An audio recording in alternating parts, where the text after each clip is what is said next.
Hello everyone, welcome back to my channel. तो आज है रविवार और अभी आज मैं बाज़ार करके आई हूँ। अनुपम का आज ऑफिस है क्योंकि उसका थोड़ा प्रोजेक्ट का बहुत काम चल रहा है, तो इसीलिए मैं अकेली हूँ घर पे और वो शायद आज भी वो 7:30-8 तक आ जाएंगे। Actually I am planning surprise for him. तो वो सरप्राइज़ है डिनर। तो आज तो वसंत पंचमी है, कोलकाता के घर में पूजा हुआ, इसीलिए नॉनवेज हम लोग नहीं खा रहे हैं। तो डिनर का जो मेन्यू है वो है सिंपल पनीर। वो सिंपल नहीं है बट फिर भी I am saying because it is vegetarian completely.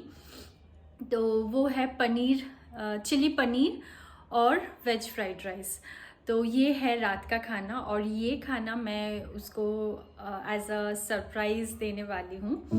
तो चलिए, अभी मैं लौट के आई हूँ बाज़ार करके। इधर सब है, बाज़ार करके लाई हूँ।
লাস্ট অব্দি সেই প্ল্যানগুলোকে করে উঠতে পারিনি।